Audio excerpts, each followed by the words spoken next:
ফালৰ পৰা নতুনকৈ ওলাইছে ৩৫০টা স্পেলিছ অফিচাৰৰ কাৰণে পোষ্ট আৰু এই পোষ্টকেইটাৰ অনলাইন আবেদন বৰ্তমান আৰম্ভ হৈ গৈছে আৰু আপোনালোকৰ টোটেল ৬টামান বিভাগত ওলাইছে পদকেইটা আৰু পদকেইটা ওলাইছে স্পেলিছ অফিচাৰৰ কাৰণে টোটেল পদ হৈছে আপোনালোকৰ ৩৫০টা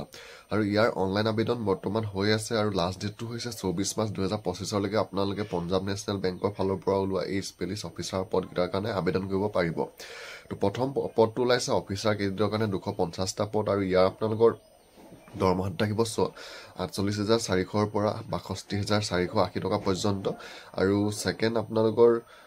পদটো ওলাইছে মেনেজাৰ ছেকেণ্ড পদটো ওলাইছে আপোনালোকৰ অফিচাৰ ইণ্ডাষ্ট্ৰীৰ কাৰণে ৭৫টা পদ আৰু এই পদকেইটাৰ দৰমহাটো আপোনালোকৰ ওপৰৰ পদটো সৈতে একেই থাকিব আৰু ৩ নম্বৰ পদটো ওলাইছে মেনেজাৰ IT কাৰণে 5টা পদ 4 নম্বৰটো ওলাইছে ছিনিয়ৰ মেনেজাৰ IT কাৰণে 5টা পদ আৰু 5 নম্বৰটো ওলাইছে মেনেজাৰ ডাটা চাইণ্টিষ্টৰ কাৰণে 3টা পদ আৰু 6 নম্বৰটো ওলাইছে ছিনিয়ৰ মেনেজাৰ ডাটা চাইণ্টিষ্টৰ কাৰণে 2টা পদ আৰু 7 নম্বৰতে ওলাইছে মেনেজাৰ চাইবাৰ চিকিউৰিটিৰ কাৰণে 5টা পদ আৰু 8 নম্বৰতে ওলাইছে ছিনিয়ৰ মেনেজাৰ চাইবাৰ চিকিউৰিটিৰ কাৰণে 5টা পদ টোটেল আপোনালোকৰ 8টা বিভাগত ওলাইছে ৩৫০টা পদ আৰু এই পদকেইটা আপোনালোকৰ বয়সৰ ক্ষেত্ৰত প্ৰথম অফিচাৰৰ পদটোৰ কাৰণে 21ৰ পৰা 30 বছৰলৈকে আপোনালোকে পাৰিব আৰু বাকীকেইটা পদৰ কাৰণে আপোনালোকে 27 বছৰৰ পৰা 38 বছৰলৈকে আবেদন কৰিব পাৰিব আৰু এপ্লিকেশ্যন ফিজটো PWD সকলে দিব লাগিব 59 টকা